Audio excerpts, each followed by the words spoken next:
할렐루야. 오늘은 의에게 종으로 내주어 라는 말씀으로 하나님의 말씀을 대언하도록 하겠습니다. 요즘 코로나 바이러스 때문에 음악회를 전 세계적으로 하지 못하고 있습니다만, 과거 음악회를 할 당시 역사상 가장 큰 음악회가 무엇인 줄 아십니까? 역사상 가장 큰 음악회는요, 근래에 카네기홀 같은 데서 열린 음악회가 아니라 1872년, 지금부터 150년 전 미국 보스턴에서 열린 푸른 도나우 왈츠라는 음악회였다고 합니다만, 이 음악회가 얼마나 대단했는가 하면 오케스트라 단원만 1,000명이었다고 합니다. 그리고 합창 단원은 2만 명이었다고 합니다. 그래서 합창 단원을 연선시키기 위해서 지휘자만 100명이 동원이 되었다는 것입니다. 여러분, 합창 단원이 2만 명이라는 거 상상이 가십니까? 지휘자가 100명, 합창 단원이 2만 명, 오케스트라가 1,000명. 어마어마한 숫자입니다만, 하지만 그 당시 가장 큰 이슈가 되었던 것은 이런 공연에 동원된 사람의 숫자보다는 이 푸른 도나우 왈츠를 작곡한 작곡가인 요한 스트라우스, 한번 볼까요? 이 요한 스트라우스의 미국을 방문하는 방미 문제였다고 합니다.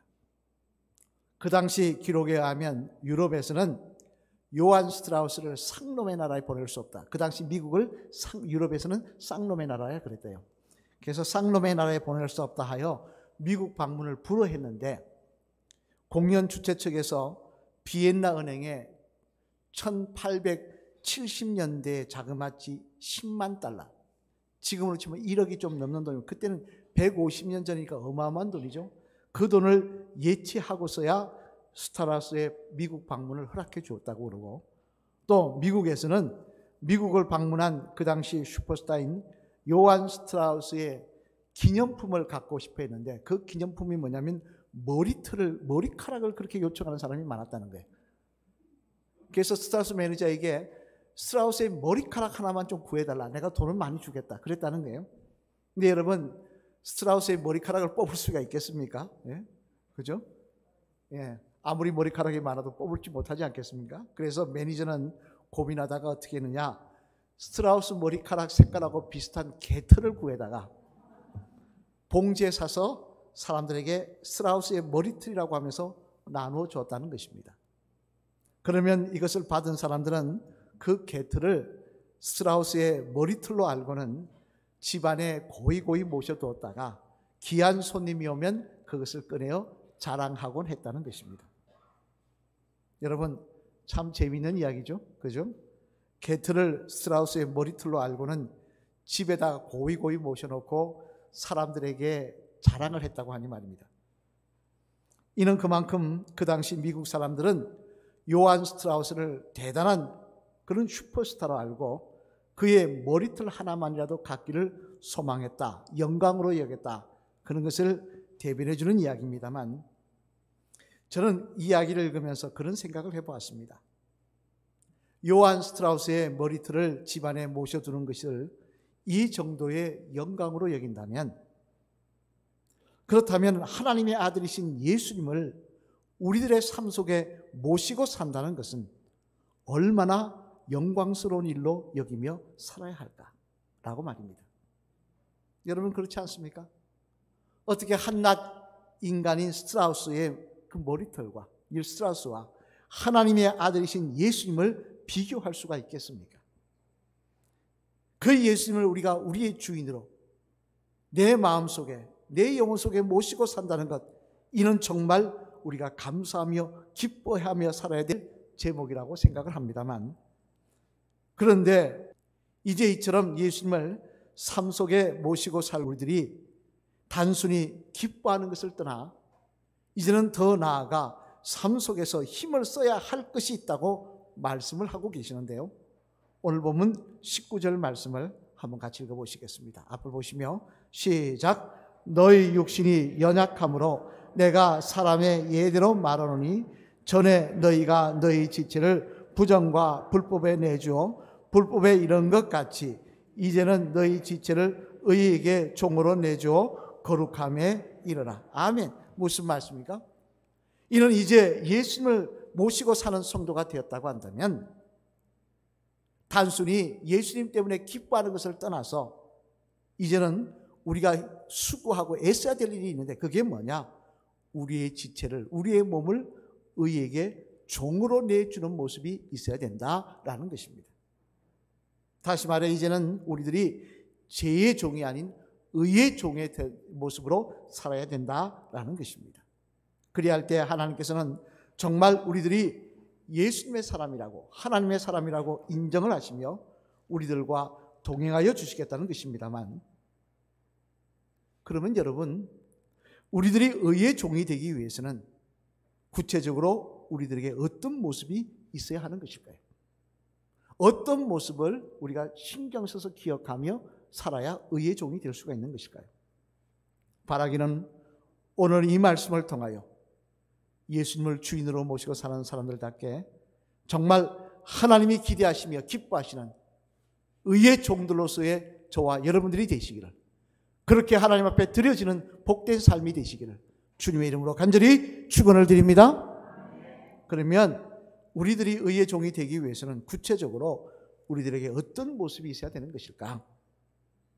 그 내용을 오늘 본문 말씀 중심으로 한번 생각해 보면요, 먼저 첫째로 우리 한같이 읽어보시겠습니다. 시작. 제가 우리 몸을 지배하도록 내버려 두지 않는 모습이 있어야 한다는 것입니다.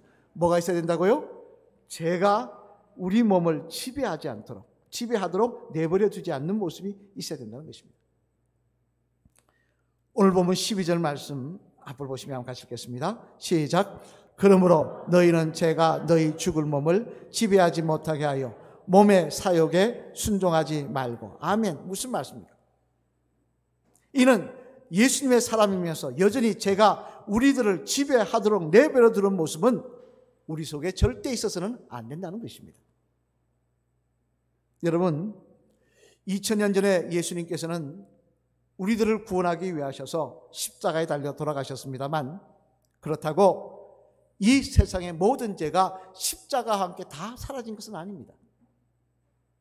여전히 죄는 이 세상에서 힘있게 활동을 하고 있습니다. 언제까지 활동합니까? 심판날까지. 주님이 오셔서 마지막 심판할 때까지 죄는 여전히 이 땅에 있습니다. 따라서 우리들은 죄의 지배를 받지 않기 위해서는 반드시 알아야 될 사실들이 있는데, 그 내용에 대해 한 신학자는 그의 글에서 두 가지로 요약하며 이렇게 우리들에게 권면합니다. 그 첫 번째로는요, 죄가 아직도 우리 몸에 자리를 잡고 있다는 것을 우리들이 알아야 한다는 것입니다. 죄가 아직도 구원받은 우리의 몸에 자리 잡고 있다는 것을 우리들이 알아야 된다는 것입니다. 앞에서 읽었던 오늘 보면 12절 말씀 다시 한번 읽어보실까요? 앞을 보시면 시작. 그러므로 너희는 제가 너희 죽을 몸을 지배하지 못하게 하여 몸의 사욕에 순종하지 말고. 아멘. 여기 보면 너희 죽을 몸을 이라는 말이 나옵니다만, 또 그 다음 말에 보면, 그 다음 절에 보면 13절 말씀 보면 너희 지체라는 말도 나오고요. 이 말, 몸이나 지체라는 말은 똑같은 말입니다. 무슨 말입니까? 우리의 육체, 즉 죽어서 흙으로 돌아갈 우리들의 육체를 가리키는 말인데, 그런데 왜 이 말을 계속해서 반복하며 강조하고 있느냐, 그러면서 조심하라고 하고 있느냐 하니까, 그것은 우리들이 예수님을 믿고 세례를 받음으로 해서 하나님의 자녀로 거듭난 것은 언젠가 천국 갈 우리들의 영혼이지 썩어서 흙으로 돌아갈 우리 몸이 아니기 때문에 그렇다는 것입니다. 우리가 세례 받음으로써 하나님의 자녀로 거듭나 천국 갈 소망을 가진 것은 우리의 영혼이지 썩어서 흙으로 들어갈 우리 육신은 아니기 때문에 그렇다는 것입니다. 따라서 우리의 육체가 살아있는 한, 육체가 있는 한 죄는 여전히 우리 몸 안에서 활동할 수 있기 때문에 그렇게 조심하라고 강조하고 있는 것입니다. 이는 당장 사도 바울이 세운 초대교회 중에 하나였던 에베소 교회 교인들만 봐도 우리가 알 수 있는데요, 에베소 교회는 여러분 정말 사도 바울이 세운 교회 중에 모범이 되는 교회였습니다. 온갖 유대인들의 핍박과 로마 정부의 핍박에도 불구하고 많은 그 유대 그 에베소 교회 교인들이 정말 자기들의 믿음을 지키려고 몸부림쳤던 그런 교회였다는 것입니다. 그래서 바울이 그의 3차에 걸친 전도 사역 중에 어떤 데는 일주일, 어떤 데는 1년, 어떤 데는 한 달 이렇게 지낸 반면에 에베소만큼은 3년이라는 긴 기간을 걸쳐 목회를 하며 하나님의 말씀을 가르쳤던 그렇게 애정을 가진 교회가 바로 에베소 교회였습니다만, 그런데 에베소서 4장 말씀에 보면 그런 에베소 교회 교인들을 향해 바울이 뭐라고 권면하고 있느냐니까 우리 한번 같이 읽어보실까요? 에베소서 4장 25절 말씀 한번 같이 읽어보시겠습니다. 시작. 그런즉 거짓을 버리고 각각 그 이웃과 더불어 참된 것을 말하라. 이는 우리가 서로 지체가 됨이라. 아멘. 무슨 말씀입니까? 그처럼 바울이 보기에 모범이 되는 에베소 교회 교인들이었지만 그럼에도 불구하고 그들 속에 거짓말하는 모습이 있더라는 것입니다. 그래서 다른 교인들에게, 다른 사람들에게 쉽게 거짓말을 생각하며 하더라는 것입니다. 또 에베소서 4장 28절 말씀에도 보면 뭐라고 권면하시느냐, 이 말씀은 더 충격적입니다. 같이 읽어보실까요? 앞을 보시며 시작.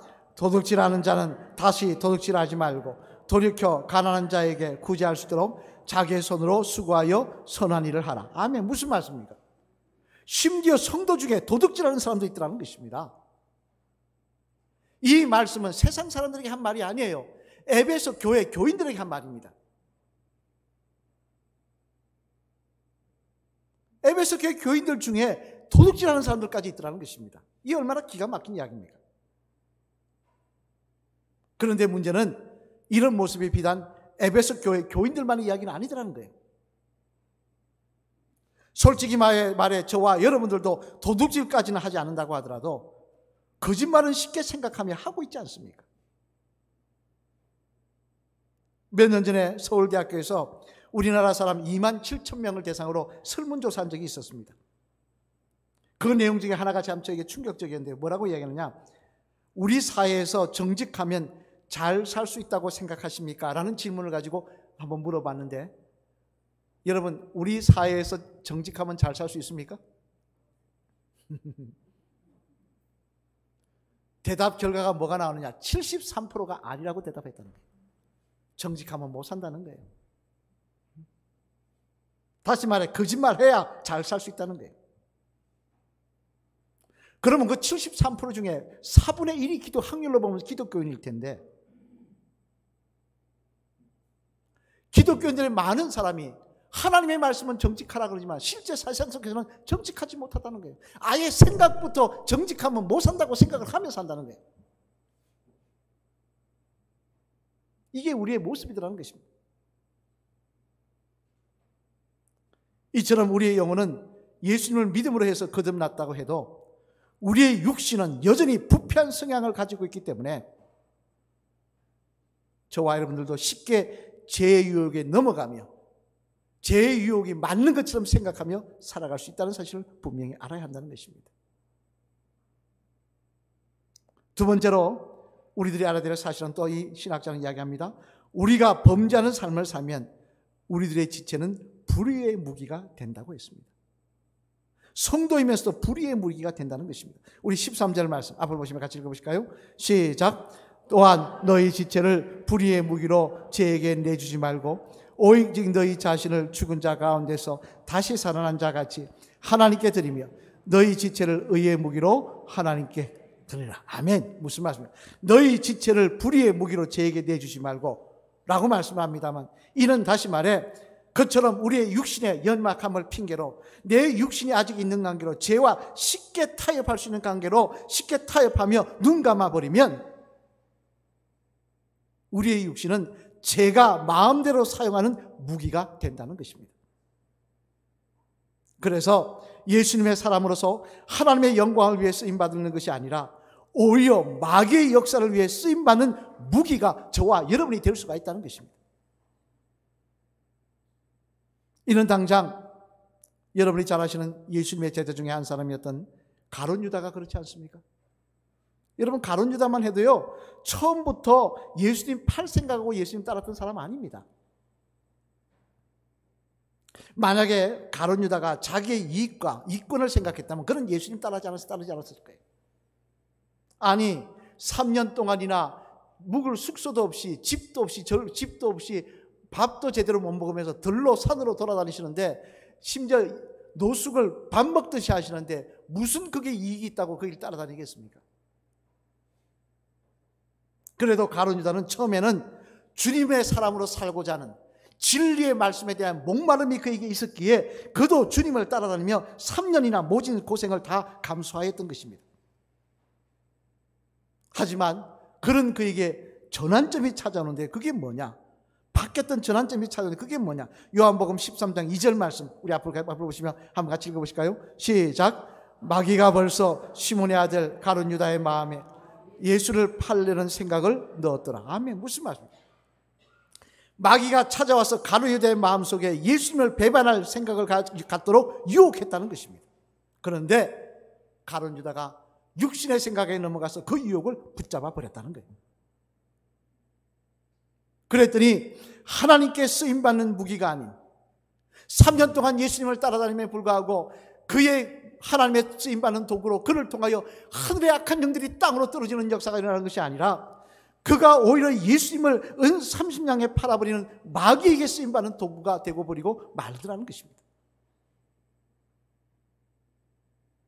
이처럼 우리들의 육신이 약하다는 핑계로 쉽게 죄와 타협하면 오늘도 우리들은 하나님의 거룩한 나라를 위해 쓰임받는 도구가 아니라 마귀의 역사에 귀하게 쓰임받는 무기가 될 수 있다는 사실을 알아야 된다는 것입니다. 그래서 목사입니다, 장로입니다, 권사입니다, 집사입니다. 그럼에도 불구하고 교회도 나옵니다. 그럼에도 불구하고 교회를 무너뜨리고 다른 성도를 시험에 들게 하고 하나님의 역사를 방해하는 그런 인생을 살아갈 수가 있더라는 것입니다.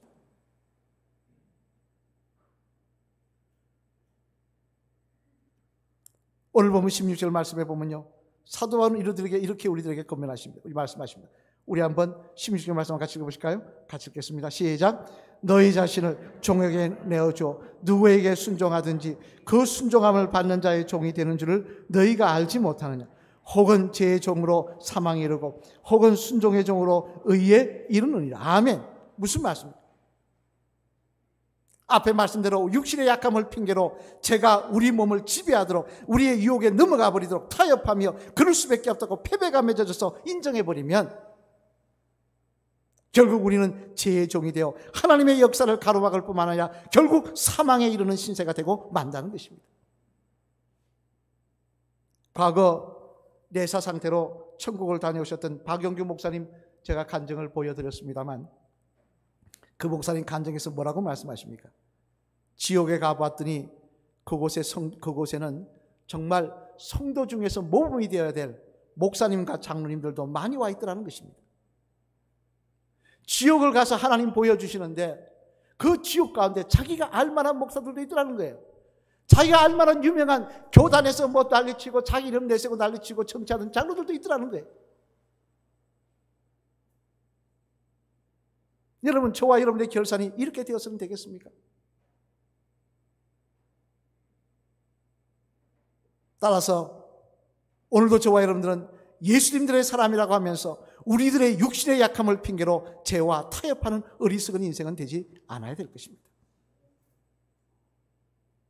바라기는 죄가 우리 몸을 지배하지 않도록 우리 육신이 죄와 타협하지 않도록 항상 깨어 기도하시며 오늘도 하나님의 그럴 수밖에 없다고 핑계대는 것이 아니라 하나님의 말씀이 그러면 내가 그렇게 살겠습니다라고 고백할 수 있는 저와 여러분 되시기를 주님의 이름으로 축원합니다.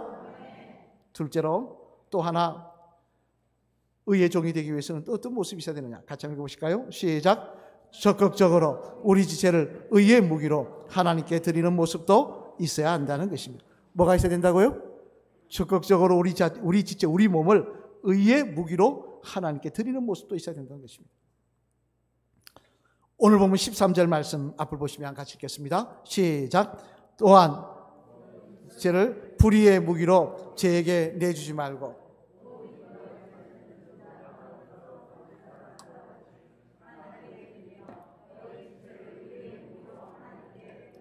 아멘. 무슨 말씀입니까?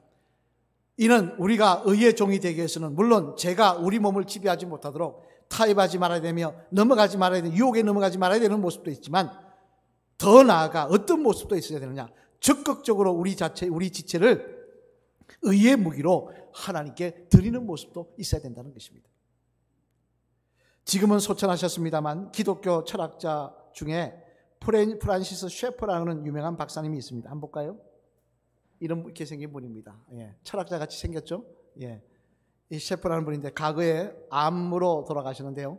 암 치료차 미국에 오셨다가 한 대학교의 채플에서 설교를 부탁하여 하신 적이 있는데 이 자리에서 이 교수님이 아주 하신 설교가 읽는데 마음에 참 와닿았습니다. 뭐라고 말씀하셨냐? 이렇게 이야기를 말씀하셨습니다. 여러분, 여러분의 삶의 목표가 무엇입니까?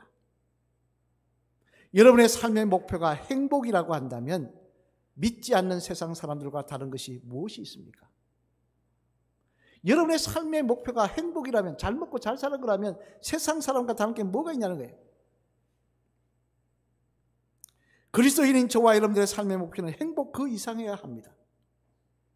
데살로니가전서 4장 3절 말씀에 보면 하나님의 뜻은 이것이니 너희의 거룩함이라고 하셨는데 여러분 가운데 정말 거룩함을 삶의 목표로 삼고 사는 사람들이 있으십니까? 라고 물어보시다는 거예요.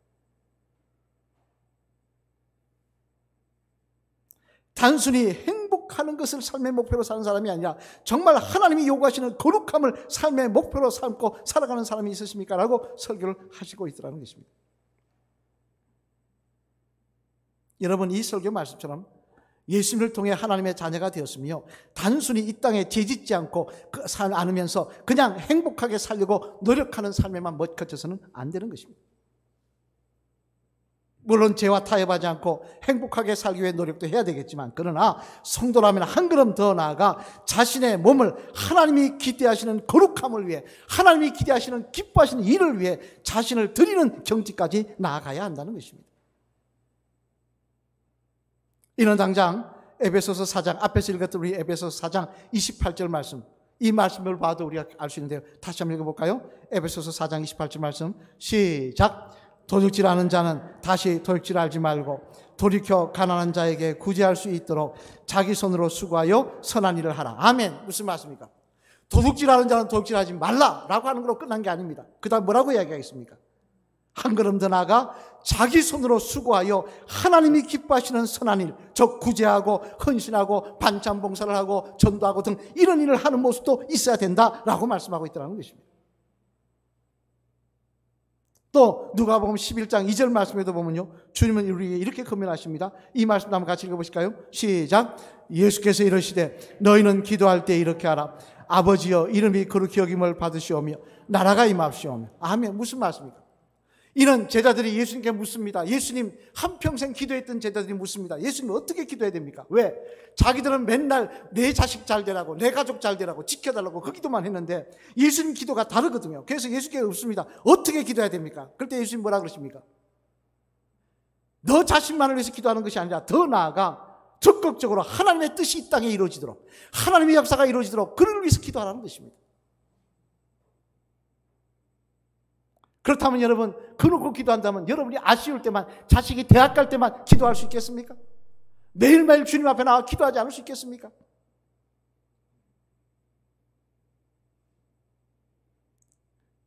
우리들은 우리의 손과 발과 머리와 재능 그리고 감정도 그 어느 것 하나도 내 자신만을 위해서, 내 가족만을 위해서 사용해서는 안 되는 것입니다. 과거의 세상 사람일 때는 그렇게 살았습니다. 그러나 이제 하나님의 자녀가 돼서는 그렇게 안 되는 것입니다. 내 손과 발을, 내 머리와 내 재능을, 내 감정을, 내 모든 것을 하나님이 기뻐하신 일에, 하나님이 영광 받으신 일에 쓰임받기 위해 사모하며 나아가는 열정이 우리에게 있을 때 마귀는 우리 곁에 감히 다가오지 못할 것이며 그 유혹에 우리가 타협하지 않을 것이며 우리는 의의 종으로 하나님 앞에 귀하게 쓰임받아 주님께서 축복하시는 복된 인생이 될 줄로 믿습니다. 사랑하는 성도 여러분, 신학자 중에 부르그만이라는 학자가 있습니다만 그는 그 예를 그래서 이런 말을 했습니다. 저 그 말이 참 제 마음에 와닿는데요. 무슨 말이냐니까 인간은 내가 누구냐로 평가될 것이 아니라 당신 누굽니까? 그러면 나는 뭐 누굽니다. 난 뭘 했고 뭐 그게 그거로 평가될 게 아니라 내가 누구의 것이냐, 내가 누구를 위한 존재냐로 평가되어야 된다 그랬습니다. 내가 누구라고 하는 그거 아무것도 아닙니다. 그거 아무것도 아니에요. 그거 다 사라질 겁니다. 중요한 것은 내가 누구를 위해 살고 있느냐, 오늘 내가 내 삶을 누구를 위해 살고 있느냐, 그것이 기억될 일이라는 것입니다. 오늘 본문 말씀에 보면 사도 바울은 우리들에게 예수님의 사람이라고 하면서도 죄의 종이 되어, 다시 말해 죄에게 속한 인생이 되어서 마귀를 위해 살지 말라고 하십니다. 믿음의 성도, 모양은 믿음의 성도인데 그 내용은 마귀의 종이 되어서, 죄의 종이 되어서 죄의 무기로 사용되지 말라고 말씀하십니다. 왜? 그 끝은 사망이기 때문에 그렇다는 것입니다. 따라서 우리들은 끝까지 의의 종의 모습으로 살아야 할 때인데, 이를 위해서 바울의 말씀을 기억하며 우리의 몸을 죄가 지배하지 않도록, 죄와 타협하지 않도록 우리가 깨어 있어야 될 것이며, 또한 나아가 적극적으로 우리의 몸을 의의 무기로 하나님께 드리는 열정과 기쁨이 우리 속에 충만해야 될 줄로 믿습니다.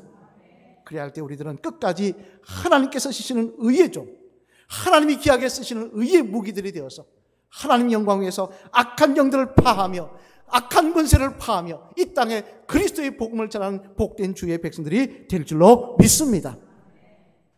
우리 한번 맞아보시면서 다 하실까요? 집사님은 어디에 속한 분이십니까? 어디에 속한 것 같습니까?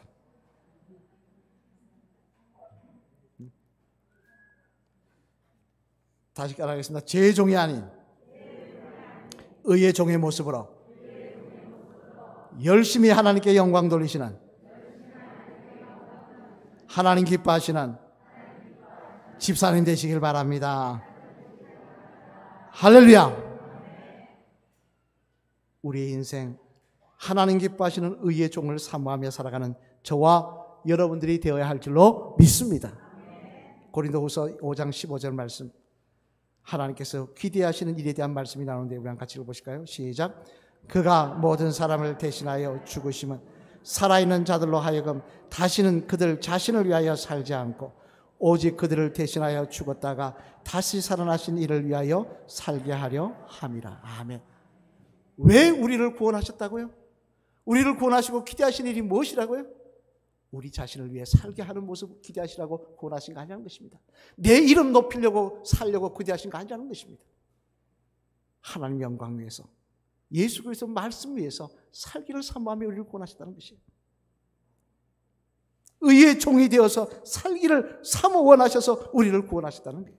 또 오늘 보면 12절로 13절 말씀 같이 한번 읽어보실까요? 앞을 보시며 시작. 그러므로 너희는 죄가 너희 죽은 몸을 지배하지 못하게 하여 몸의 사역에 순종하지 말고, 또한 너희 지체를 불의의 무기로 죄에게 내주지 말고 오직 너희 자신을 죽은 자 가운데서 다시 살아난 자 같이 하나님께 드리며 너희 지체를 의의 무기로 하나님께 드리라. 아멘. 무슨 말씀입니까?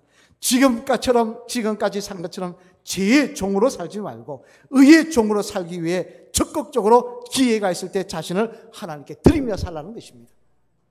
여러분, 기회가 항상 있는 거 아닙니다. 어떤 분들 이야기합니다. 목사님, 이제 나이가 50이니까 앞으로 50년 더 살겠네요. 60이니까 40년 더 살겠네요. 40이니까 60년 더 살겠네요. 누가 그렇게 약속해 줬습니까? 누가 여러분에게 그렇게 보장해 줬습니까? 그건 내 착각이죠. 오늘도 하나님 이 저녁에 예배 끝나고 돌아가실 때 하나님 여러분 영혼 부르시면 가는 거예요. 그게 우리 인생입니다. 착각하지 마십시오. 젊다고 안 갑니까? 10살이라고 안 갑니까? 20살이라고 안 갑니까? 기회가 있을 때 죄와 타협하지 마시고 하나님 기대하시는 거룩함을 위해 의의 종으로 우리 자신을 드리며 하나님 기뻐하시는 인생이 될 때, 우리가 어디에 속하는지를 분명히 하시고 하나님의 제자로의 삶으로 살아가실 때 하나님 우리를 통하여 영광 받으시며 우리 인생 가운데 의의 종에게 주시는 능력과 권세를 허락하여 주실 줄로 믿습니다. 그러한 멋진 삶 살아가시는 저와 여러분 되시기를 주님의 이름으로 간절히 축원을 드립니다.